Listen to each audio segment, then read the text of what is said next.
Shake it, baby, shake it, baby. Shake it, baby, shake it, baby. Shake it to the left, shake it to the right. Shake it, baby, shake it, baby. Shake it, baby, shake it, baby. Shake it to the left, shake it to the right. Shake, shake, shake, shake, shake, shake, shake, shake. What on my mother?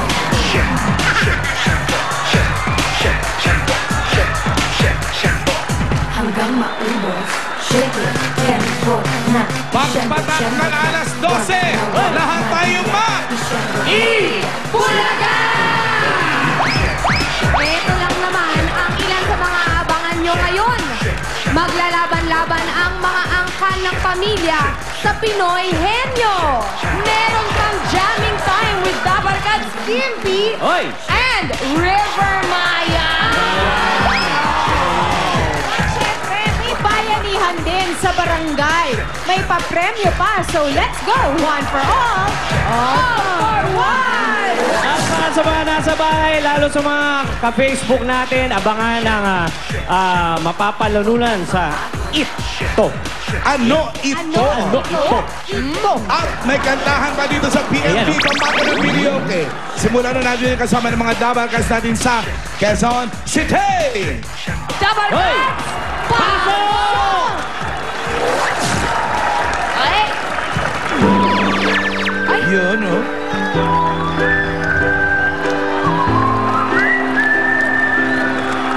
You know I can't smile without you. I can't smile without you. I can't laugh and I can't sing.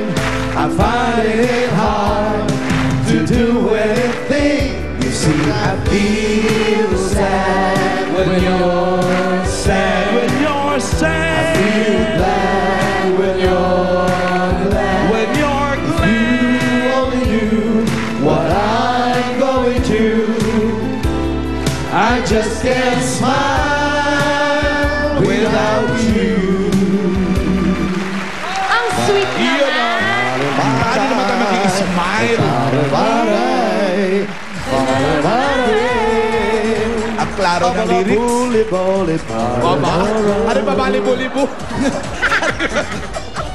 You know, we can't smile without you, everybody. Without everyone from Barangay Balong Bato, Quezon City! Balong Bato! Saan ba tayo balong bato na yan? Ito, Alan, kung magagaling ka ng... Ayan siya, gaganong ka, papasok ka ng Quirino, ito yung unang-unang barangay na makikita mo. Papunta ng Novaliches. Lapit sa Balintawak. Galing ng Balintawak lang. Tama. Bago pumasok ng highway, dito muna, Balong Bato. Ito yung balon na puro bato. Ha? Walang tubig. Walang tubig. Pagsalok mo, puro bato. Okay. Pakilala ko sa inyo yung mga judges na hahatol sa inyo mga PND dyan. Sino ba yan? Ay nako, ang ganda ng ating unang judge. Oh? Kalaban ni Paulo. Sino yan? Si Tonet, vodka, dito si Tonet. Kala ko si Mami Luding. Iba yun. Ayun ang kalaban ni Paolo eh. Judge na si Mami Luding. Hi, Tonet. Hi! Ganda nga. Miss mo na raw ba siya, Paulo? Very, very light na. Ay, very Okay, judge number 2 naman natin. From California, si Alison Iglesia.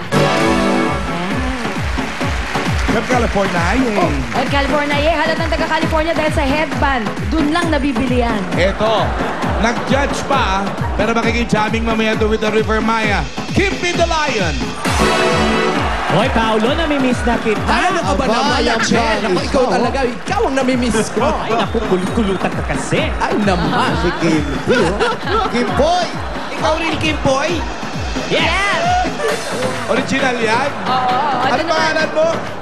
Harold. Harold, naku, ano ka na, Harold? Sana mag-number kayo ni Haro. Oo, at saka... Sa Sabado na sa Sabado ha. Wow. Nag-aadyo. Ang bilis mag-decision. Ang bilis. Para si Ryan, pinakanta at pinasayaw. Ito naman, turo agad. Oh, sama natin to, Harold. Ayan, sama nyo. Kayong dalawa na lang. Sama nyo si Debra. Insecura. Ito ba next judge natin? Si Michael Garcia mula sa 13 Martires, Cavite. bata pa nga lalaki. Ito rin ang ating judge number 5, Dabar Kads, certified singer, Songwriter. platinum level, Miss Pauline Luna! Hello, boys! Parang hindi bagong gising naman. Kasi naman, mo ko. Kumain na. Kumain na ng sugpo. 15 to 20 points ang pwedeng ibigay ng ating mga kagalang-galang na judges. Yes, at ang mananalo naman ay magkakaroon ng 15,000 pesos. Kaya, Ay, simulan na natin. Sinong ating unang PNP? Eto na! Eto, pupunta na namin ang utang PNV dito sa Pablo. Pablo family. Pablo family. Medyo malayo lang, ha? Oo. Talaga lang. Oo. ang ganda rin ng tema nung Boom Boom Pow aba, Boys. cake agad. Si Jose yung maglalaro sa liga, Boom Boom Pow Boys yung mga referee. May merienda agad tayo. Panghimagas. Di pa nga tayo naglalunch. Oh. Yeah. Asan po si Jilliana? Yun. Sakit sa tinga. Yan. Juliana. Yes. Hindi naman magkukulot ng buhok yan. Oo naman. At hindi magpa-polka dots na parang New Year. Oo, nagpaayos pa talaga. Nagpaset ka ba ng buhok? No, it's natural. Ay, taray, baka English, Western. Yes. So bagong gising yan. 10 years multiple. Bagong gising. May US visa. Hi, Jilliana. Hello, Kuya Paolo. Yes. Ilan taon ka na? 18 years old. Yan mo, hindi mo alam kaya English mo. Hindi mo alam kung 17 o 18. Nag-aaral. Yesterday, actually, Walang actually, bawal! Pang-artista yun. ano po, Artista nag-aaral ko. po ako sa Universidad de Manila. Ayan. Ah. Gusto ko po mag-hello sa mga kaibigan ko doon tsaka sa mga classmate ko po sa College of Education. Thank you po. Balak mo maging teacher. Yes po. So, nag-aaral ka na magtinda ng mga pulburon, yung mga ganyan. Ato sino? Bawal na yun. Bawal na ba? Bawal na. Anong teacher naman ang gusto mo? Anong subject? Nagme-major po ako sa English. Oh, pulis pala. Gusto. Bakit? Isip kaya Okay. nga. Okay. Since nagme-major siya ng English, tanungin nyo ng what is a sentence? What What is a sentence? Sentence. Is not a son. What is a sentence? What is a sentence? Ayan na. A Medyo nag-English. sentence Ayan na. is... Is, I don't know. Ganon. A sentence is... Yes. Ayan. No. Tapos gusto mo maging teacher. Sa akin ka mag-aral. Okay, Alan, What is a Alan. sentence? Alan, What is a sentence? A sentence is a thing that determines the stay of a convicted person inside a prison cell. Si Stacia yun! Sentensya naman yun lang. In fairness, in English, it is a sentence. Kaya naman There are two kinds of a sentence. Okay, What? first, Life and death. And there are two parts of a sentence. what part of The a sentence? subject and the predicate. Subject is what is being spoken of in the sentence. How about the predicate? Predicate, pakawalan ang pusa. Predicate.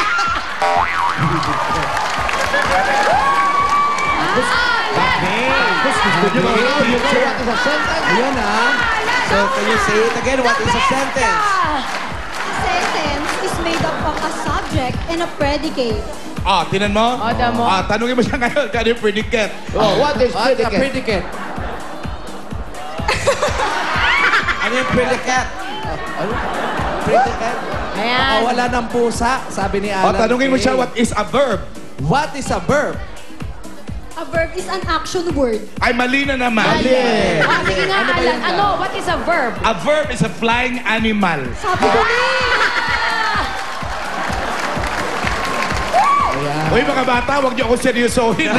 Lalo na yung mga mag-aaral. Pangalan maniwala